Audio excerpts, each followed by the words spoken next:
Capítulo 4. Aprender a autoaceitação. Se a essência do viver conscientemente é o respeito pelos fatos e pela realidade, a autoaceitação é o teste final. Quando os fatos com os quais temos de defrontar têm algo a ver connosco, viver conscientemente pode se tornar muito difícil.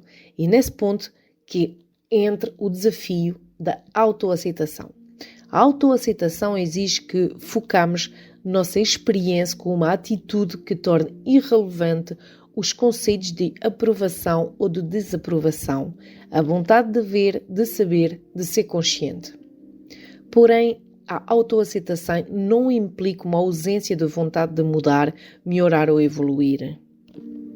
A verdade é que ela é uma precondição para a mudança.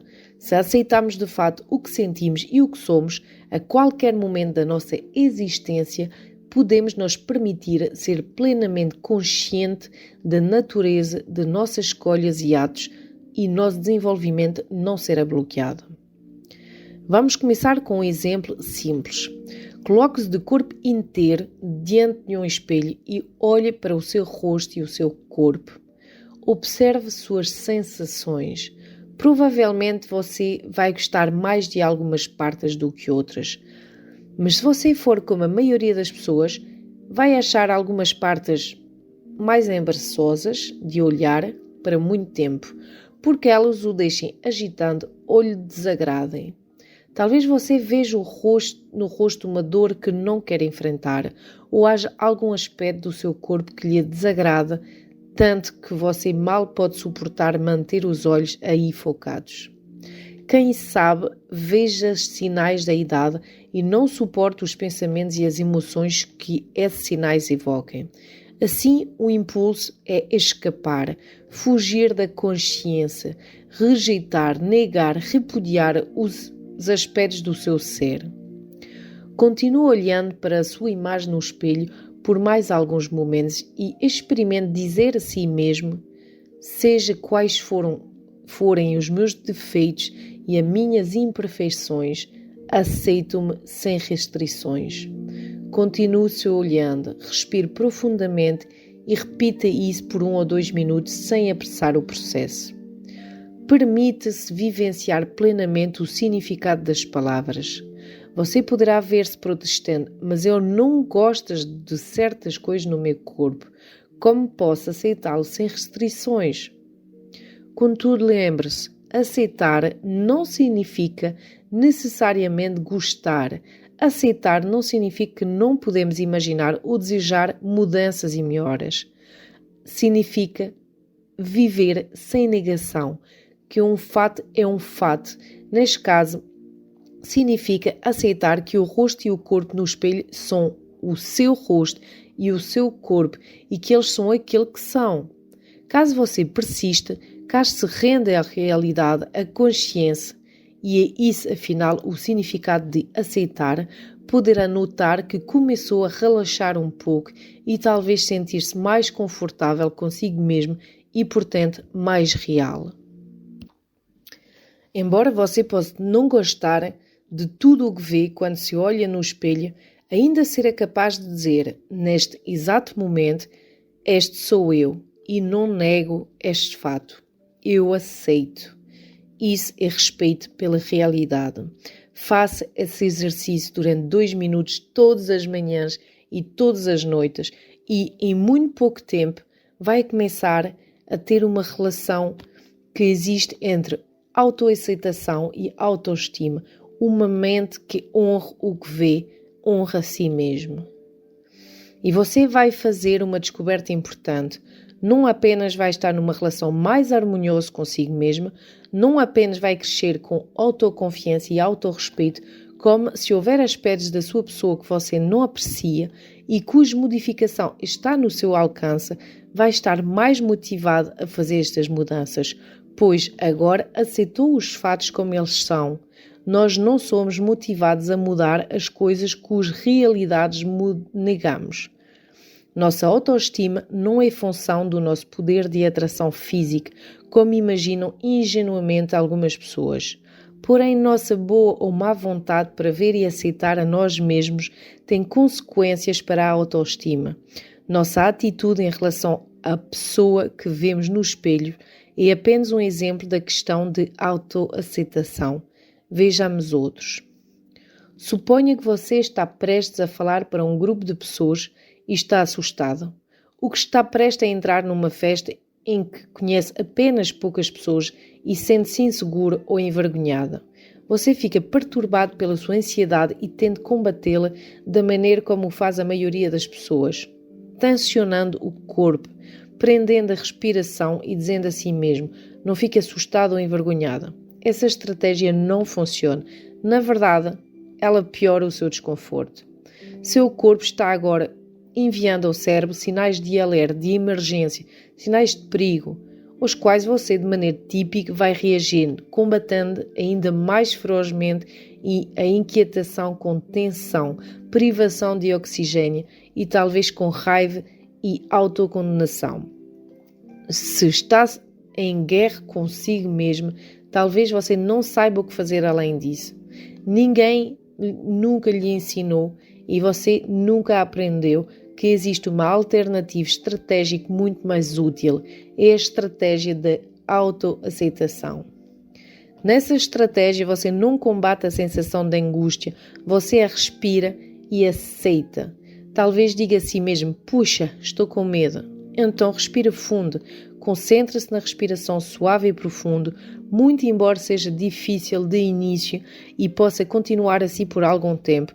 Você vai perseverar e vai observar o seu medo se tornar testemunho dele sem identificar-se com ele, sem permitir que ele o defina.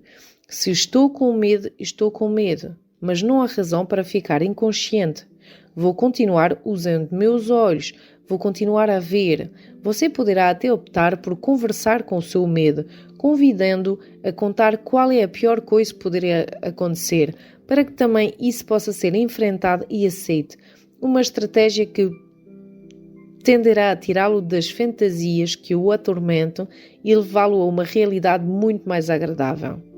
Você poderá conscientizar de quando e como esse medo começou em você. Poderá considerar com mais profundidade que ele não tem fundamento, que é de fato uma reação obsoleta sem importância para o presente. Aceitando-o completamente, poderá descobrir que foi libertado do passado rumo ao presente. O medo poderá não desaparecer sempre, às vezes sim, às vezes apenas vai diminuir, mas você vai estar relativamente mais relaxada e livre para agir. Somos sempre mais fortes quando não tentamos lutar contra a realidade. Não podemos espantar o medo gritando com ele ou gritando com nós mesmos, ou cedendo à autocensura. Porém, se pudermos nós abrir para a nossa experiência, permanecer conscientes e lembrar que somos maiores do que uma única emoção, vamos poder, no mínimo, começar a transcender os sentimentos indesejáveis e muitas vezes dispersá-los, uma vez que a aceitação plena e sincera tende, com o tempo, a dissolver os sentimentos negativos ou indesejáveis, tais como a dor, a raiva, a inveja ou o medo. Se uma pessoa está com medo, em geral, é inútil tentar dizer que relaxe. A pessoa não sabe como traduzir este conselho em comportamento. Mas se você falar de respirar lentamente ou de qual seria a sensação de não lutar contra o medo, vai estar propondo algo aceitável. Isto é, algo que a pessoa pode fazer. Ela deve pensar em expandir-se para permitir a entrada do medo ou até mesmo em dar-lhe as boas-vindas, travando amizades com ele. Ou pelo menos observá-lo sem identificar-se com ele e, por fim, fazer uma projeção do que de pior pode acontecer e então encarar o fato. Podemos com certeza aprender a dizer: estou sentindo medo e posso aceitar este fato, mas eu sou mais do que o meu medo. Em outras palavras, não devemos nós identificar com o medo. Pense: reconheço meu medo e o aceito. E agora deixa-me ver se posso lembrar como me sinto quando não estou com medo. Esse é um recurso muito poderoso para lidar com o medo ou com qualquer outro sentimento indesejável. São atos que você pode aprender, ensaiar mentalmente e praticar quando surgirem as situações de medo. A prática que descreve é apropriada para quase todos os tipos de medo. É útil na cadeira do dentista, quando você se prepara para solicitar um aumento, quando tem de enfrentar uma entrevista difícil, quando tem de dar uma notícia dolorosa a alguém ou quando está alganfinhando com os tremores de rejeição ou de abandono. Quando aprende a aceitar o medo, para de fazer dele uma catástrofe e então ele deixa de ser o seu senhor. Você não é mais torturado pelas fantasias que podem ter pouco ou nenhuma relação com a realidade. Você é livre para ver as pessoas e as situações como elas são. Você sente-se mais eficiente, sente que tem mais controle sobre a sua vida. A autoconfiança e o autorrespeito aumentam. A autoestima aumenta no decorrer do processo, mesmo quando os temores não são produto de fantasias irracionais, mas de fato de que a realidade particular com a qual você tem de conviver é terrível. Tive uma boa amiga que há alguns anos atrás foi vítima de um cancro devastador. Na época achei que sua coragem ao lidar com a doença era extraordinária. Lembro de um dia em que foi visitá-la ao hospital e ela me contou a sua história. Os médicos tinham-lhe dito que a radioterapia era necessária. Ela ficou aterrorizada com a perspectiva. Perguntou se podia ir até a sala de radioterapia só por alguns minutos durante 3 dias antes de começar o tratamento. Eu só quero dar uma olhada na máquina, explicou ela aos médicos. Ficar amiga dela, então estarei pronto. Não vou ter medo. E contou-me, só fiquei lá olhando para a máquina e aceitando a minha situação e refletindo sobre o fato de que a máquina existia para me ajudar. Foi tão mais fácil fazer o tratamento. Ela acabou morrendo, mas nunca esqueci a sua serenidade e a sua dignidade. Ela sabia como se avaliar. Foi um exemplo mais bonito do princípio da aceitação que já vi. Aproveite alguns minutos para contemplar um sentimento ou uma emoção que você não consegue encarar com facilidade. Insegurança, dor, inveja, raiva, tristeza, humilhação, medo. Depois de isolar o sentimento, veja se pode focalizá-lo melhor, talvez pensando sobre ou imaginando o que ele costuma evocar. Então, deixe-se invadir por esse sentimento como se estivesse abrindo o corpo para ele. Imagine como seria se você não lhe oferecesse resistência, mas o aceitasse plenamente. Explore essa experiência, sem pressa. Repite para si mesmo, estou sentindo essa sensação, seja qual for, e eu aceito-a plenamente. Ao princípio, isto pode ser difícil. Você pode descobrir que está ficando tenso e com o corpo em protesto, mas insista. Concentre-se na respiração. Pense em dar permissão aos músculos para aliviar a tensão. Lembre-se, um fato é um fato. O que é. Se o sentimento existe, ele existe. Continue a contemplar o sentimento. Pense em permitir que ele exista, em vez de desejar que ele desapareça. Você poderá achar útil, como eu, dizer-se: agora estou explorando o mundo do medo, da dor, da inveja ou da confusão, ou do que for. Ao fazer isso, você vai estar explorando o mundo da autoaceitação. Estive uma vez no consultório de um médico onde tive de tomar uma série de injeções dolorosas. Em resposta ao choque e à dor da primeira picada, parei de respirar e contraí o corpo inteiro como se estivesse tentando deter todo um exército. Mas é claro, tensionar os músculos tornou a penetração mais difícil e, portanto, as experiências mais dolorosas. Minha esposa, de verso, que estava no consultório tomando as mesmas injeções, observou o fato e disse-me: quando você sentir a agulha tocar na sua pele, respire como se estivesse observando a agulha junto com a respiração.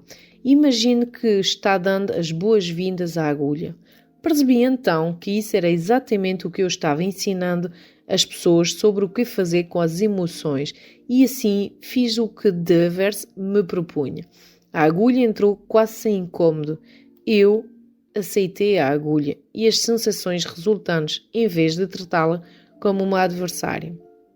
Essa estratégia, é clara, é muito familiar a atletas e bailarinos, cujo trabalho exige que eles convivem com a dor, em vez de se revoltar contra ela. Os exercícios respiratórios que o Dr. Lamaze ensinou às mulheres grávidas para controlar e aliviar a dor A ansiedade e as reações corporais incorporem precisamente o princípio que estamos considerando aqui. O princípio que devemos lembrar continua sendo o mesmo, seja contra o medo, seja contra o prazer com que decidimos lutar. Não fica numa posição antagónica diante da sua própria experiência. Se você permitir que a posição antagónica se desenvolva, vai intensificar os pontos negativos e se privar dos positivos. A seguir, apresentamos 4 exemplos de situações nas quais as pessoas optaram entre a autoaceitação e a autorrejeição. Prática da autoaceitação. Luciano começou a notar que estava atraído sexualmente pela vizinha. Considerava-se feliz no seu casamento e a reação inicial foi de se repreender, mas logo decidiu que era melhor entender a si mesmo do que praticar a autocensura. Permitiu-se vivenciar interiormente a atração sexual. Prestou atenção nos sentimentos que a vizinha evocava nele e soltou as rédeas da fantasia. Em pouco tempo, conscientizou-se de que não era tanto a vizinha por quem ansiava, mas sim desejava novos estímulos e também não era por estar cansado da esposa, mas porque estava cansado do seu trabalho. Viu que uma nova mulher oferecia a promessa de que por um momento sentir-se eficiente, o que não acontecia mais no trabalho. Ele não se sentiu culpado, encarou sua reação à vizinha apenas como uma fonte de informações valiosas sobre as frustrações que tinha dentro de si. Sabia que não iria trair a esposa, contudo, se permitiu imaginar como seriam as relações com a vizinha. Naquela noite, ao jantar, confessou a esposa: hoje à tarde, quando fiquei 1 hora sentado no pátio, tive um caso de 8 meses com a vizinha. A serenidade e o humor da sua colocação indicaram a esposa que ela não tinha nada que temer e assim perguntou: e como foi? Luciano segurou a mão da mulher e disse: frustrante, sem sentido. Não era uma solução, mas acho que encontrar outro tipo de trabalho pode ser. Prática de autorrejeição. O que o Luciano não sabia era que a sua vizinha, Márcia, tinha sentimentos eróticos a respeito dele e uma vez que via tais sentimentos como pecaminosos, os reprimiu. Foi ficando cada vez mais tensa com o marido e os filhos. Tinha crise de choro inexplicáveis. Quando ocasionalmente cruzava com Luciano, tinha atitudes alternadas de grosseria e sedução, como uma criança que flerta sem saber bem o que está fazendo. Márcia era infeliz no casamento há muito tempo, mas não se permitia enfrentar o assunto, pois o divórcio significaria humilhação e fracasso. Se ela se tivesse aceitado e examinado seus sentimentos por Luciano e se tivesse discutido os sentimentos com o marido, poderia ter obtido uma preciosa compreensão da sua própria condição. Porém, quando menino ensinaram-lhe que desejar outra pessoa mentalmente é tão mau quanto cometer adultério, e ela não queria ser má, portanto, a única solução que conhecia era a inconsciência. Afinal, depois de anos de sofrimentos e incomunicabilidades, o marido divorciou-se dela. Sentindo-se traída, abandonada e vitimada, Márcia ponderou: por que as pessoas boas sempre têm de sofrer neste mundo? Você se relaciona com alguma dessas duas histórias? Outra prática de autoaceitação. Regina sentiu-se arrasada quando logo depois do seu divórcio os filhos lhe informaram que preferiam viver com o pai. Ela sabia que tinha sido uma mãe impaciente, pouco empática e descuidada e que o ex-marido tinha sido melhor do que ela como provedor para as crianças. Isso não era fácil de admitir, pois era muito doloroso. Depois que as crianças foram-se embora, ela teve muitas oportunidades de estar sozinha e pensar sobre o passado. A verdade é, admitiu ela para si mesma afinal, que eu nunca quis ser mãe. Foi porque achei que devia. Passou muitas horas em silêncio, meditando sobre as escolhas passadas, não por autocrítica, mas para chegar ao autoentendimento. Conseguiu aceitar que era melhor para os filhos ficarem com o pai e então lentamente conseguiu encarar e aceitar algo muito mais difícil, porque violentava tudo o que lhe tinha ensinado. Ela estava feliz porque os filhos tinham escolhido viver com o ex-marido. Sentia-se livre pela primeira vez na vida. Consequentemente, quando estava com os filhos e optou por vê-los com frequência, eles encontravam uma mãe mais feliz e afetiva do que nunca tinham conhecido. Quando amigos e parentes tentavam fazê-la sentir-se culpado por ser uma mãe desnaturada, olhava-os tranquilo e não tentava defender-se. Conhecia-se e aceitava quem era, e era isso que importava. Arrependo dos erros passados, dizia para si mesmo, mas não acho que a maneira de redimi-los seja cometer outros, repudiando novamente meus desejos e necessidades. Prática de autorrejeição. Um dia, quando João tinha 62 anos, seu filho, Marcos, de 25, tentou falar com ele sobre a experiência de ter sido seu filho. Eu tinha tanto medo de você quando era pequeno, disse Marcos. Você era tão violento, nunca sabia quando você me ia bater. João retrucou, irritado. Não quero falar desse assunto. Marcos prosseguiu com paciência. Veja bem, pai, sei que você não gosta de falar nisso. Você deve achar que quer repreendê-lo e fazê-lo sentir-se mal. Não é isso. Quero que sejamos amigos. Quero entender de onde você veio. Você deve ter sido muito infeliz. Porém, João negou-se a ouvir. Nunca negará nem admitirá seu comportamento passado perante o filho, como se preferisse deixar os fatos numa espécie de limbo, nem reais nem irreais, envolvidos numa bruma impenetrável. Marcos insistiu muito, mas não adiantou. Por que você não me ouve? Gritou ele ao pai. Por que você não aceita as coisas como elas são? Um dia, o pai respondeu gritante. Porque você não aceita o facto de que nunca serei o pai que você quer? Os dois olharam um para o outro num silêncio estarrecedor, como se por um momento tivessem visto no relance algo sobre eles mesmos, algo que tratariam imediatamente de esquecer. Não é possível que eu tenha sido tão cruel como ele diz, pensou João, batendo a porta da mente contra essa possibilidade. Não é possível que eu queira ver sangue, pensou Marcos, batendo a porta da mente contra a possibilidade. Logo depois, a gritaria continuou. Ao considerar a psicologia dessas duas pessoas, você encontra aspectos de si mesmo? Se a resposta for positiva, quais as consequências para a sua autoestima? Vamos agora considerar esta questão. Suponho que a sua reação negativa a alguma experiência foi tão esmagadora que você não pôde praticar a autoaceitação. E, no entanto, o sentimento, o pensamento, a lembrança é tão perturbador e alvorocente que a aceitação fica fora de questão. Sentimos-nos impotentes por não nos bloquear e nos contrair. A solução é não tentar resistir à nossa resistência. Se não podemos aceitar um sentimento, ou pensamento, ou lembrança, precisamos aceitar nossa resistência. Em outras palavras, começar por aceitar onde estamos. Se mantivermos a resistência a um nível consciente, ela vai começar a desaparecer. Se pudermos aceitar o facto de que agora, nesse momento, nós recusamos a aceitar que sentimos inveja, raiva, dor ou ansiedade, por exemplo, o que nós recusamos a aceitar que antes fizemos ou acreditamos nisso ou naquilo, se reconhecermos, vivenciarmos e aceitarmos nossa resistência, descobriremos um paradoxo extremamente importante. A resistência começará a desmoronar. Quando lutamos contra um bloqueio, ele se torna mais forte. Quando o reconhecemos e aceitamos, ele começa a se enfraquecer, porque a manutenção da sua existência requer oposição. Às vezes, na terapia, quando uma pessoa tem dificuldade em aceitar algum sentimento, pergunto se ela quer aceitar o facto de recusar-se a aceitá-lo. Certa vez, perguntei isso a um cliente. Vítor, um pastor que tinha grande dificuldade em assumir ou vivenciar sua raiva, mas que era um homem muito zangado. Minha pergunta desorientou.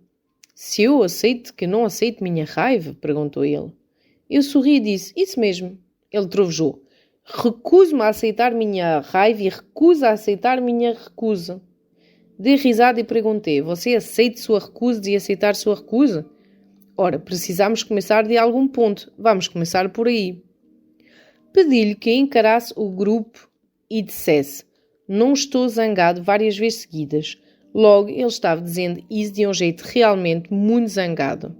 Então, eu o fiz dizer, me recuso a aceitar a minha raiva. coisa que ele bradou com vigor crescente. E então o fiz dizer: me recuso a aceitar minha recusa de aceitar minha raiva, o que ele se pôs a fazer enfurecido. E então eu o fiz dizer: mas eu estou pronta a aceitar minha recusa de aceitar minha recusa. Ele ficou repetindo isso até que afinal sucumbiu-se e juntou-se às risadas do grupo. Entendi. Ele deu um sorriso amarelo. Se você não pode aceitar a experiência, aceita a resistência. Certo. E se você não pode aceitar a resistência, aceite a sua resistência em aceitar a resistência. O importante é que eventualmente você chegará a um ponto que pode aceitar e então poderá avançar a partir daí. A expressão de Vítor iluminou-se. Quando você vivencia a resistência ou a negação de maneira consciente e a acolhe, você, por assim dizer, você gera um tipo de curto-circuito, uma porta abre-se e retoma a ligação com a experiência. É isso mesmo. E então, você está zangado? Estou cheio de raiva. Você pode aceitar este fato? Não gosto disso. Disso todos nós sabemos, mas pode aceitá-lo? Posso. Por favor, olha para mim e diga: Natanaela, estou realmente zangada. Natanaela, estou realmente zangada. Outra vez, por favor. Natanaela, estou realmente zangado. Bom, agora vamos começar a tentar descobrir com o que você está zangado. Um poderoso instrumento para cultivar a autoconsciência, a autoaceitação e o crescimento pessoal é o procedimento de conclusão de sentenças. Bastem uma caneta e um caderno. No alto de uma página em branco, escreve uma das sentenças incompletas ou o início de uma sentença que apresentou a seguir. Escreve-as na ordem que são fornecidas. Depois de ter escrito o começo da frase no alto da página, escreve de 6 a 10 conclusões tão rápido quanto puder. Não se preocupe se a conclusão for literalmente verdadeira ou se é uma conclusão conflitar com outra. Nenhuma das suas conclusões está gravada na pedra. É um mero exercício, uma experiência. Você pode sentir vontade de dizer a si mesmo que não é capaz de fazer isso. Eu asseguro que é. Ensinei este procedimento a milhares de pessoas e algumas delas sempre começam dizendo eu não posso e então passam a fazê-lo. No alto da primeira página, escreve: às vezes, quando olho para trás em minha vida, mal posso acreditar que certas vezes eu... E agora escreve de 6 a 10 conclusões para esta sentença. Vai em frente. Depois, na página seguinte, escreve: não é fácil para mim admitir que... E acrescenta as conclusões. Agora, em outra página, para mim não é fácil praticar a autoaceitação quando... E complete. Depois... Uma das minhas emoções que acho difícil de aceitar é. Um dos meus atos que acho difícil de aceitar é. Um dos pensamentos que tenho tendência a afastar da minha mente é. Uma das coisas em meu corpo que tenho dificuldade em aceitar é. Se eu aceitasse melhor o meu corpo. Se eu aceitasse melhor as coisas que fiz. Se eu aceitasse melhor os meus sentimentos. Se eu fosse mais honesto quanto às minhas vontades e necessidades. O que me assusta na autoaceitação é, se as outras pessoas vissem o que eu me aceito melhor, o bom da autoaceitação pode ser, estou me tornando consciente, estou começando a me sentir, à medida que paro de negar minha experiência, se eu respirar fundo e me permitir vivenciar a autoaceitação. Ok. Deve diverti-lo de que, se você apenas ler essas frases e não fizer realmente os exercícios conforme descrita, irá privar-se de descobertas que eu não posso colocar à sua disposição de outra forma. Acredito que agora ficou claro porque a autoaceitação é essencial para uma mudança positiva. Se eu me recuso a aceitar o fato de que muitas vezes vivo inconscientemente, como vou aprender a viver mais conscientemente? Se eu me recuso a aceitar o fato de que muitas vezes vivo de forma irresponsável, como vou aprender a viver com mais responsabilidade? Se me recuso a aceitar o fato de que muitas vezes vivo de modo passivo, como vou aprender a viver de maneira mais ativa? Não posso superar um medo cuja realidade nego. Não posso resolver um problema sexual cuja existência não admito. Não posso curar uma dor que me recuso a reconhecer como minha. Não posso modificar traços de caráter que insisto em não ter. Não posso me perdoar por um ato que eu não reconheço ter cometido. Aceitar a nós mesmos é aceitar o fato de que as coisas que pensamos, sentimos e fazemos são toda expressão do nosso ser, no momento em que ocorrem. Contudo, isso não significa que essas coisas são a palavra final sobre quem somos, a não ser que as cimentamos com nossas negações e rejeições. Permita-me compartilhar mais um exemplo pessoal para ilustrar melhor o assunto. Alguns anos atrás, minha esposa, Patrícia, que eu muito amava, faleceu. Durante muito tempo, minha mente ficou incansavelmente rememorando vários aspectos do nosso relacionamento. Podia lembrar-me de incidentes onde fora ou desatencioso ou grosseiro, ou às vezes tentava afastar estas lembranças porque eram dolorosas demais. Não as neguei por completo, mas nem as aceitei de todo, permitindo que elas e as suas implicações fossem assimiladas e integrados. Uma parte de mim ficou fragmentada, alienada do resto do meu ser. Depois casei-me outra vez e ao mesmo tempo que me sentia feliz e profundamente enamorada de minha atual esposa, Devers, notei certos padrões e reflexões e falta de consideração que se repetiam. Comecei a refletir sobre um fato que ensinava aos outros. Se eu não podia aceitar plenamente a realidade de uma parte do meu comportamento passado, era quase inevitável que de uma maneira ou de outra iria repeti-lo. Assim comecei a despender mais tempo, tornando reais para mim mesmo, certos atos que cometerá no meu casamento interior, tais como deixar de estar presente quando a Patrícia precisou da minha compreensão ou ajuda, ou ser demasiado impaciente, ou ficar excessivamente absorvido no trabalho, a desentação perfeitamente comum que o humor não nos impede automaticamente de perpetrar. Reviver instâncias específicas, rememorar detalhes por detalhe foi doloroso. Olhar para os meus atos com clareza foi às vezes mais perturbador do que as palavras podem descrever, pois Patrícia tinha ido embora e não havia jeito de fazer as pazes.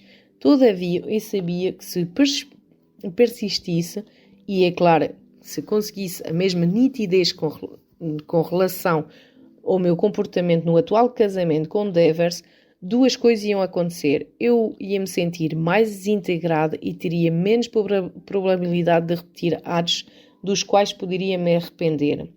Convido você a pensar sobre algum ato do qual se arrepende. Verifique se pode descartar a culpa e ao mesmo tempo reter a experiência de você mesmo como autor deste ato. Descubra como é aceitar que, a uma certa altura da sua vida, você optou por cometê-lo. Como se sente com este tipo de honestidade? O que está aprendendo sobre a autoestima? Depois que aceitamos o fato de que os nossos atos são os nossos atos, ainda resta a questão da avaliação. E teremos mais a dizer no próximo capítulo sobre o processo de avaliar um comportamento do qual você se arrepende, pensar sobre ele e interpretar seu significado de uma maneira que aumente em vez de destruir a autoestima. Contudo, há algo que preciso dizer agora. Os erros que desejamos encarar são os degraus de uma escada que levam a uma maior autoestima. Tudo o que temos possibilidade de vivenciar, podemos também rejeitar na memória, seja imediatamente ou mais tarde. Tudo o que não se adapta ao nosso autoconceito oficial ou ao nosso sistema de crenças oficiais ou que evoque ansiedade, seja qual for a razão, podemos rejeitar. Posso-me recusar a aceitar a minha sensualidade. Posso-me recusar a aceitar a minha espiritualidade. Posso rejeitar o meu sofrimento. Posso rejeitar a minha alegria. Posso reprimir a lembrança dos atos dos quais me envergonho. Posso reprimir a lembrança dos atos dos quais me orgulho. Posso negar minha ignorância. Posso negar minha inteligência. Posso recusar-me a aceitar minhas limitações. Posso recusar-me a aceitar minhas potencialidades. Posso esconder minha fraqueza, posso esconder minha força, posso negar o ódio que sinto por mim, posso negar o amor que sinto por mim, posso fingir que sou mais do que sou, posso fingir que sou menos do que sou, posso rejeitar meu corpo, posso rejeitar minha mente. O problema da falta de autoaceitação não está de maneira alguma restrita a negativas. Podemos ter medo dos nossos pontos positivos, tanto como quando das nossas fraquezas. Como, por exemplo, ter medo da nossa genialidade, da nossa ambição, do nosso arrebatamento, da nossa beleza, assim como do nosso vazio, da nossa passividade, da nossa depressão ou da nossa feiura. Nossos pontos negativos coloquem o problema da inadequação. Nossos pontos positivos, o desafio da responsabilidade. Nossas forças ou virtudes podem fazer com que nós sintamos solitários, alienados, desligados do rebanho, alvo de inveja e hostilidade, e nossa vontade de pertencer pode superar todo o desejo de realizar as nossas mais altas potencialidades. É sábio, por exemplo, que muitas mulheres associam a inteligência ou a capacidade de realização com a perda do amor ou da feminilidade. Pode ser preciso muita coragem para admitir, mesmo na privacidade das nossas mentes, eu posso fazer coisas que os outros parecem não ser capazes de fazer. Ou sou o mais inteligente em minha família. Ou sou especialmente bonito. Ou exijo mais da vida do que as pessoas que me cercam. Ou vejo mais longe e com mais clareza. Lembro-me de uma jovem que veio a mim para tratar-se muitos anos atrás. Lorena tinha 24 anos, o rosto de um anjo e xingava como um caminhoneiro. Tinha experimentado todas as drogas do que já ouvi falar e mais algumas que eu não conhecia. Quando tinha 18, dormia no porão da casa de uma fraternidade da faculdade, onde conseguia casa e comida em troca de serviços sexuais. No momento sustentava-se como garçonete. Ela viu o meu livro na casa de algum amigo e o livro lhe falou de perto. Telefonou para o meu consultório e marcou uma hora. Ela fez tudo o que pôde para que eu não gostasse dela, mas eu gostei. Estava convencido que ela ocultava uma pessoa extraordinária atrás de um manto de degradação. Lembro de uma vez em que, através da hipnose, fiz com que regredisse a um determinado dia no ginásio. Ela começou a chorar. A professora fazia perguntas aleatórias a vários alunos. Ouvia sussurrar.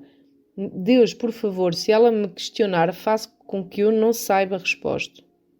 Porquê? Perguntei.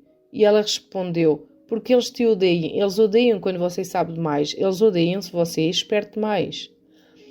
Porém, ela não era só uma pessoa com uma inteligência fora do comum. Quando menina, era muito alto para a idade, fisicamente forte e possuía uma coordenação motor excepcional.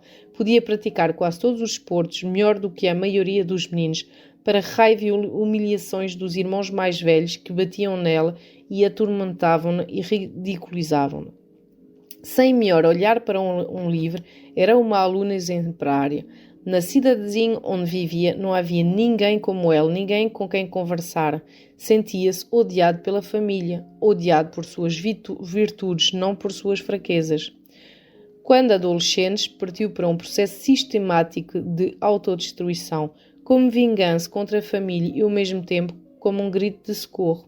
Um dia na terapia, depois de termos trabalhado juntos por cerca de 6 meses, ela ficou muito zangada comigo quando chegou ao ponto de não poder mais articular suas razões. Convidei-a a concluir sentenças.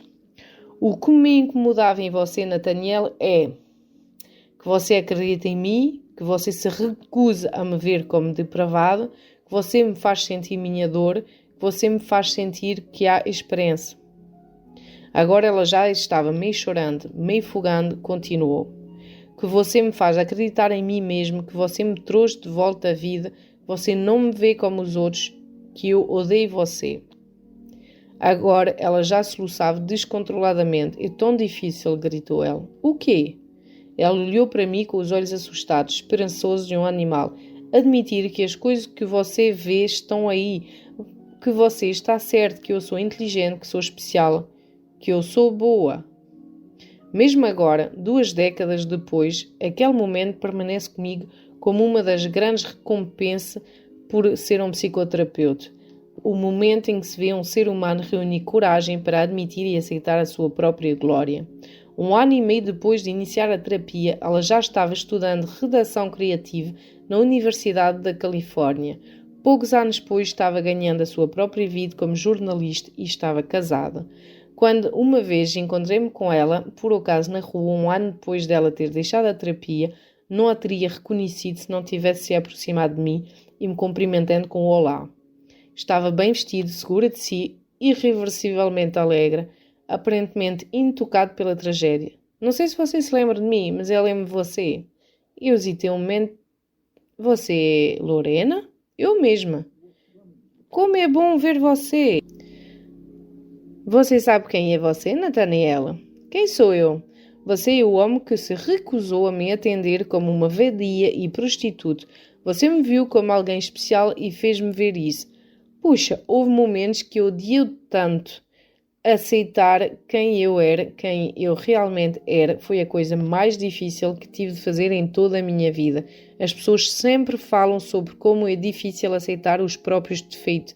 Alguém deveria falar sobre como é difícil aceitar as próprias virtudes. Às vezes o caminho para a autoestima é solitário e assustador. Não podemos saber antecipadamente o quanto nossas vidas seriam mais satisfatórias. Porém, quando mais estamos prontos a vivenciar e aceitar os diferentes aspectos de quem somos, mais rico se torna o nosso mundo interior, maiores se tornam os nossos recursos, mais adequados nós sentimos perante os desafios e as oportunidades da vida. E é também mais provável que encontremos ou criemos um estilo de vida que se adapte às nossas necessidades individuais. Até agora, lidamos com a autoaceitação como uma aplicação da racionalidade e do realismo, como respeito por nossa própria experiência e como recusa de estar em guerra contra nós mesmos. Contudo, existe outro significado mais profundo da autoaceitação que precisamos considerar. Refirma a coragem para admitir que existe um lugar dentro de nós onde, com defeitos ou não, gostamos de nós mesmos. Muitas pessoas acham que é uma ideia difícil de entender. A autoaceitação, em última análise, refere-se a uma atitude de autovalorização e de compromisso que deriva fundamentalmente do fato de que eu estou vivo e consciente do que existo. É uma experiência mais profunda do que a autoestima. É um ato de afirmação pré-moral, pré-racional, uma espécie de egoísmo primitivo que é direito de nascença de qualquer organismo consciente e que, no entanto, qualquer ser humano tem o poder de combater ou anular. Talvez o que se segue ajude a esclarecer a questão. Às vezes, depois que um cliente de terapia expôs até a exaustão sua falta de autoestima, e eu quero lembrar outra vez outra perspectiva da qual ele parece esquecer-se, mudo para a atividade de completar sentenças e peço ao cliente que trabalhe com esse início. Se eu quisesse admitir o quanto secretamente gosto de mim, e então, depois de alguns protestos dos clientes, ouço em geral conclusões como as que seguem. Suponho que os outros não concordem. Eu me sentiria envergonhada. Teria de sentir muitas dores que foram rejeitadas. Você ficaria surpresa. Muitas pessoas ficariam chocadas. Eu ficaria apavorada. Minha família não iria gostar. Eu não teria desculpas para a minha passividade. Eu odeia continuar minha vida. E depois eu poderia sugerir esse. O bom de fingir que eu não gosto de mim é que derroto os outros primeiro, eu tenho uma desculpa, ninguém espera nada de mim, as pessoas sentem pena de mim, eu não tenho de fazer nada, é mais fácil, é isso que os meus pais esperam de mim. E agora, se eu tivesse tido a coragem de admitir que, seja como for, eu gosto de mim, eu seria livre, estaria dizendo a verdade, teria de me separar da família, respeitaria a mim mesmo, seria como entrar num outro mundo, tudo mudaria, o mundo se abriria para mim. Sugiro que você releia com calma essas conclusões, não se apressa, elas revelam muitas visões, expressões preciosas que podem ter relevância para si. Uma atitude de autoaceitação é precisamente o que um psicoterapeuta eficiente tenta despertar na pessoa, mesmo que ela tenha a mais baixa das autoestimas. Essa atitude pode inspirá-la a enfrentar até o que mais teme encontrar no seu íntimo, sem cair na autoaversão, repetindo seu valor como pessoa ou desistindo de viver. Assim, ela pode estar insatisfeita com a experiência de uma autoestima inadequada e mesmo assim aceitá-la junto com as dúvidas e os sentimentos de culpa. Eu as aceito como parte do modo como vivencio a mim mesmo neste momento. Às vezes as pessoas não compreendem o significado da autoestima, declarando que todos deveríamos ter uma boa autoestima, não importa o que façam ou deixam de fazer. Isso é totalmente impossível. Estão confundindo autoestima, que necessariamente depende de certas condições, como autoaceitação, que pode ser incondicional. Eis aqui um exercício simples de conclusão de sentenças que permitirá que você comece a explorar a questão de autoaceitação em sua vida. Pega um caderno e no alto da página escreve: às vezes não gosto de mim quando? E então escreve de 6 a 10 conclusões, o mais expresso possível. Mais uma vez, não se preocupe se elas são ou não literalmente verdadeiras. Não se censure ou você não vai aprender nada. E então, uma das coisas que eu não gosto de mim é, uma das coisas do que eu gosto em mim é, a coisa que eu menos gosto em mim é quando. A coisa que eu mais gosto em mim é quando minha mãe me deu uma visão de mim mesmo como, meu pai deu-me uma visão de mim mesmo como, quando não me sinto amado, quando me sinto orgulhoso de alguma coisa que ninguém entende ou para o qual ninguém liga, se eu tivesse de admitir o quanto secretamente gosto de mim, o bom quando fiz não gostar de mim mesmo é, o que assusto quando admito que apesar dos defeitos gosto de mim é, estou começando a ficar consciente, se o que eu estou escrevendo for verdade, se eu quisesse respirar fundo e me permitir vivenciar a alegria de ser, existe uma boa possibilidade de que, participando pleno e conscientemente desse exercício, você entre em contato com aquela parte de você mesmo que é mais profundo que as dúvidas, os medos e as culpas. Assim espero. Entretanto, a descoberta não é sempre recompensada com o prazer. Às vezes ela é assustadora.